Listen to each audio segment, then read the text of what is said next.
मशहूर film star Ayushman Khurana साहित्य आज तक के मंच पर आए थे क्योंकि उनका एक सेशन था और जब उनका ये सेशन समाप्त हुआ तो वो मुझे मिल गए और मैंने उनसे एक छोटी सी बातचीत की है जिसमें उनकी आने वाली नई फिल्म के बारे में बात की है।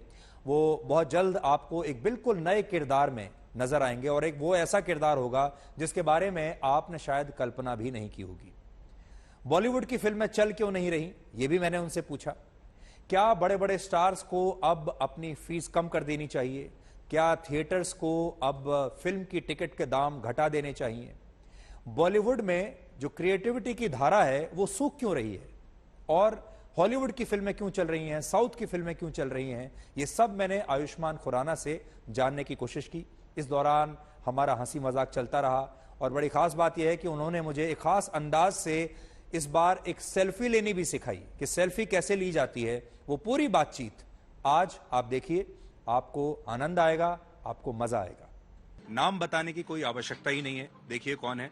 इन्हें पूरा देश जानता है, आप सब जानते होंगे, आयुष्मान खुराना। और आज बड़े अलग मुद्दे पर इनसे बात हो रही है। इनको अभी तक आपने जितनी भी फिल्मों में देखा होगा, इनके जो किरदार रहते हैं वो एक सोशल मैसेजिंग के साथ रहते हैं। अलग तरह के किरदार निभाते हैं, अलग तरह के एक्टर हैं, अलग तरह के इंसान हैं। लेकिन पहली बार आप इन्हें एक एक्शन हीरो के रूप में देखने वाले हैं जिसमें ये एक्शन करेंगे, तो देखने वालों के लिए भी एक नई चीज होगी। लेकिन आयुष्मान, सबसे पहले आपका बहुत बहुत स्वागत है साहित्य आज तक में आप आए। मैंने आपका सेशन देखा, जबरदस्त सेशन था, क्या एनर्जी थी और आप कितने लोकप्रिय हैं ये भी आपने देख लिया होगा। तो कैसा लगा आपको? बहुत अच्छा लगा। जब भी मैं आज तक से जुड़ता हूँ, कोई भी सेशन में आता हूँ, बहुत मज़ा आता है। और अच्छी बात है कि आपका यूथ कनेक्ट काफ़ी अच्छा है। यूथ यहाँ पर बहुत आता है और युवाओं से पूरा भरा होता है हमेशा आपका auditorium. This was no different, बहुत मज़ा आया आज। अब आप एक एक्शन हीरो का रोल करने वाले हैं, तो ये आपके लिए मुश्किल रहने वाला है, अलग रहने वाला है? जानबूझ के आपने सोचा कि अब बहुत सब कुछ कर लिया, ये चीज़ एक रह गई? सर 10 साल में जो मैंने फिल्में की हैं उसमें नॉर्मली सामाजिक मुद्दों पर होता है, उस पर कटाक्ष होता है या फिर उस पर हम एक एंटरटेनिंग कुछ स्क्रिप्ट बनाते हैं। पर अब एक री इन्वेंट करने का एक मौका था मेरे पास। मुझे लगता है मेरा डेब्यू है एक्शन हीरो में, क्योंकि 10 साल में किसी और ने देखा नहीं था मुझे एक्शन उस नज़र से। I am glad Aanand L Rai sir ने देखा और ये फिल्म हमने की है। And it's very different. ये इसमें भी कुछ अलग है, कुछ टेढ़ा है। ये एक कन्वेंशनल एक्शन फिल्म नहीं है, इसमें भी कुछ टेढ़ापन है। जो भी आजकल चल रहा है, दौर चल रहा है, उसके बारे में बहुत टॉपिकल है। सन 2022 की कहानी है और 2 दिसंबर को रिलीज हो रही है। आजकल हमने देखा बॉलीवुड की कोई फिल्म चल नहीं रही है। बड़े बड़े हीरो परेशान हैं, अपने पिक्चरों को होल्ड करके बैठे हुए हैं। किसी को समझ में नहीं आ रहा कि what is the real formula, और दर्शक सिनेमा हॉल तक जा नहीं रहे हैं। तो do you also feel scared? Sir देखिए, ऐसा है कि हर 3-4 साल बाद कुछ बदलाव आता है, लेकिन पैंडेमिक की वजह से वो 2 साल में 10 साल का बदलाव आ गया है। अब जो है दौर ऐसा है कि जो ऑडियंस है they are open to more content on OTT. Language is not a barrier, international borders कोई बैरियर नहीं है। वो साउथ की फिल्में भी देखते हैं, टर्किश ड्रामास देखते हैं, कोरियन कंटेंट कंज्यूम करते हैं। तो we have to evolve as an industry also. अब ये नहीं है कि बॉलीवुड नहीं चल रहा है, ओटीटी पे तो बॉलीवुड चल ही रहा है। जो ओटीटी कंटेंट है वो भी हिंदी सिनेमा का ही कंटेंट है, पर हाँ ऑडियंस विभाजित हो चुकी है। कई कुछ लोग ये देखना चाहते हैं, वो देखना चाहते हैं, कई बिग स्क्रीन एक्सपीरियंस लेके जाना चाहते हैं। सो एक मेरी ये लर्निंग रही है कि आपको थोड़ा सा वाइडर जाना पड़ेगा, थोड़ी और एंटरटेनिंग फिल्में बनानी पड़ेंगी जो आप परिवार के साथ देख सकें। आपको ऐसा लगता है कि the content is not compelling enough to drive viewers to cinema hall? वो आपको ओटीटी पे घर पे तो देख सकते हैं, पर सिनेमा हॉल में जाने के लिए दे नीड एक्सपीरियंस। एक स्टोरी काफी नहीं है, एक्सपीरियंस आपको अनुभव देना पड़ेगा, जो कि शायद साउथ की फिल्में दे रही हैं या हॉलीवुड की फिल्में एक अनुभव आपको दे रही हैं। दैट अनुभव इज मिसिंग इन बॉलीवुड। जी ऑफ कोर्स ऐसा होता है, लेकिन कई बार अनुभव होता है, स्टोरी नहीं होती। दोनों का आई थिंक बिल्कुल परफेक्ट कॉम्बिनेशन होना चाहिए वो रेसिपी में, कि आपको बिग स्क्रीन एक्सपीरियंस भी होना चाहिए और साथ में वो एक्सपीरियंस स्टोरी भी होनी चाहिए। Let's see, we are trying our best. ये लर्निंग है 2 साल से, अब आगे देखते हैं आगे क्या होता है। कोशिश यही जाएगी। एक्शन हीरो मेरी पहली पोस्ट पैंडेमिक चॉइस है and I have tried my best कि कमर्शियल जितनी फिल्म बने। और आनंद एल राय हैं बोर्ड पर, अनिरुद्ध है, भूषण सर हैं। So we have tried our best कि एक कमर्शियल से कमर्शियल और अच्छी कहानी के साथ एक्सपीरियंस भी मिले।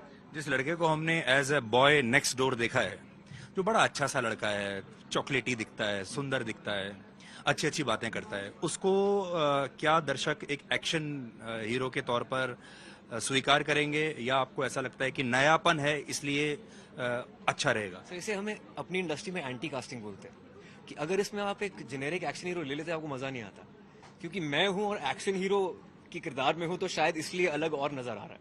और इसमें एक्शन हीरो कुछ ऐसी सर्कमस्टांस से गुजर रहा है कि फंस गया है, असल जिंदगी में लड़ाई करना मुश्किल है, स्क्रीन पे लड़ाई कर लेता है, तो ये एक दुविधा है उसकी जिंदगी में। और एक नेता और अभिनेता के बीच में एक टसल है, जयदीप अलावत भी हमारी फिल्म के अंदर है, तो एक अच्छा combination cat and mouse chase है हमारी फिल्म में। आपने कहा कि एक नेता अभिनेता और एक ही किरदार जब दो जीवन जीता है, आप तो अब बॉलीवुड में गए, इतने बड़े स्टार हो गए, क्या जो स्टार्स होते हैं ये भी दो जीवन जीते हैं? आपने वहां जाके देखा होगा, क्या अब आपका भी जीवन दो जीवन जैसा है कि एक वो है जो एक दिल्ली का लड़का है जिसने स्ट्रगल किया, और एक वो है जब आप कैमरे के सामने जाते हैं तो आप बिल्कुल बदल जाते हैं?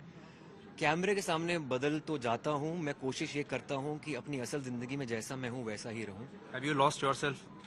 Actually I have not. मैं जब भी कोई फिल्म करता हूँ मुझे लगता है मेरी पहली फिल्म है, उतनी ऊर्जा के साथ मैं उसमें वहाँ जाता हूँ। जब तक आप वो चाइल्ड लाइक क्वालिटी आपके अंदर जो होती है, चाहे वो जर्नलिज्म में हो या फिर एक्टिंग में हो, किसी आर्टिस्ट में हो, तब तक आप वो आगे नहीं बढ़ सकते। वो एक्साइटमेंट हमेशा बनी रहनी चाहिए। और मैं अभी भी अपने को अंडरडॉग ही समझता हूँ, और अंडरडॉग होने का फायदा ये होता है कि लोग एक्सपेक्ट उतना नहीं करते, इसलिए सरप्राइज होते हैं। मैं सरप्राइज करना चाहता हूँ। आप एक्टर तो जबरदस्त हैं और बहुत स्मार्ट हैं। How do you choose your films? लोग ये कहते हैं कि आप जब फिल्म चूज करते हैं उसमें उस मामले में भी आप बहुत स्मार्ट हैं, so how do you choose? Sir, फिल्मों का चयन का में कुछ मापदंड होते हैं कि एक ऐसी कहानी कही जाए जो हिंदी सिनेमा में पहले ना कही गई हो, और मुझे पर्सनली रीमेक्स का इतना वो नहीं है। मैं शायद एक लौता ऐसा बॉलीवुड में एक्टर हूँ जहाँ पे मेरी 3 फिल्में रीमेक हुई हैं, अंधाधुन, आर्टिकल 15 और बधाई हो, साउथ में रीमेक हुई हैं। नॉर्मली उल्टा होता है, तो ये एक it's a huge validation for me कि मैं ओरिजिनल कंटेंट ही देना चाहता हूँ जब भी मैं स्क्रीन पर आऊँ। ये तो जबरदस्त बात है आपकी। तो इसके लिए कोई खास तैयारी की इस बार आपने, क्योंकि आपको अब एक एक्शन फिल्म करना है, जैसे एक्शन फिल्म में कुछ गुस्सा ज्यादा दिखाना होगा, स्माइल कम करना होगा? एक तो मुझे ऐसा लगता है स्माइल मेरा बर्थ मार्क है उसके बिना मैं रह नहीं सकता, लेकिन हाँ, अपने को कंट्रोल करना पड़ा था मुझे इस फिल्म के दौरान। अपने को तोड़ना पड़ा था, अनलर्न करना पड़ा था। बाकी एमएमए की ट्रेनिंग हुई थी जब मैं डॉक्टर जी की शूट कर रहा था, तब एक्शन हीरो की तैयारी कर रहा था। 8 महीने लगे थे उसमें।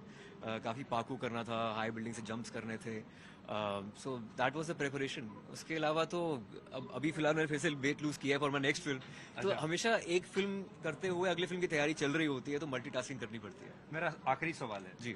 अभी अक्षय कुमार ने ऐसा कहा कि रीइन्वेंट करने के लिए ये भी जरूरी है कि बिजनेस मॉडल को भी दोबारा से रिविजिट किया जाए। Stars need to reduce their price, और पिक्चर हॉल की भी टिकट अब सस्ती होनी चाहिए। पूरा बिजनेस मॉडल को हमें रिविजिट करने की जरूरत है। आपको लगता है कि सब स्टार्स को भी थोड़ा पैसा कम करना चाहिए? जो पैसा ले रहे हैं स्टार्स वो अनरियलिस्टिक है? मैं शुरू से ही प्रोड्यूसर फ्रेंडली एक्टर रहा हूँ, और कोई भी मेरी फिल्म लॉस में नहीं जाती, क्योंकि हमारी फिल्म ही उस लिमिट में ही बनती है। मैं स्मॉल बजट से मिड बजट फिल्मों में काम करता हूँ। मेरे सर पे ऐसा प्रेशर नहीं होता कि हमारी फिल्म का बजट 100 करोड़ हो गया, ऐसा कभी हुआ ही नहीं, शायद आगे भी कहीं नहीं होगा। वो डिपेंड करता है कि फिल्म की टोनालिटी क्या है, उसकी ग्रामर क्या है। अगर माइथोलॉजिकल या कुछ हाई वोल्टेज, कुछ 3D वाली फिल्म में करें तो उसमें लगता है, लेकिन अभी तक ऐसा कुछ हुआ नहीं मेरे साथ कि बहुत महंगी फिल्म बन गई हो और किसी ने कुछ कहा हो। But I think I always structure my feel like that कि पहले प्रोड्यूसर को पैसे कमाने, तो बाद में आपके पास पैसे आ जाए, वो भी हो सकता है। Ayushmann, thank you so much, and I must say that you are looking great, क्योंकि आपको एंगल भी सही मिला है। आप इधर आइए। मुझे पता है दिलीप भाई का भी लेफ्ट प्रोफाइल बेटर है, मेरा भी प्रोफाइल लेफ्ट बेटर है, तो आपको ही मौका मिलना चाहिए एंड में जाते। पर आज मैंने कॉम्प्रोमाइज किया इनके लिए, ताकि इनका व्यू, इनका जो लुक है वो ज्यादा अच्छा है, बट मैं भी ठीक दिखता हूँ वैसे। अरे आप बहुत हैंडसम दिखते हैं।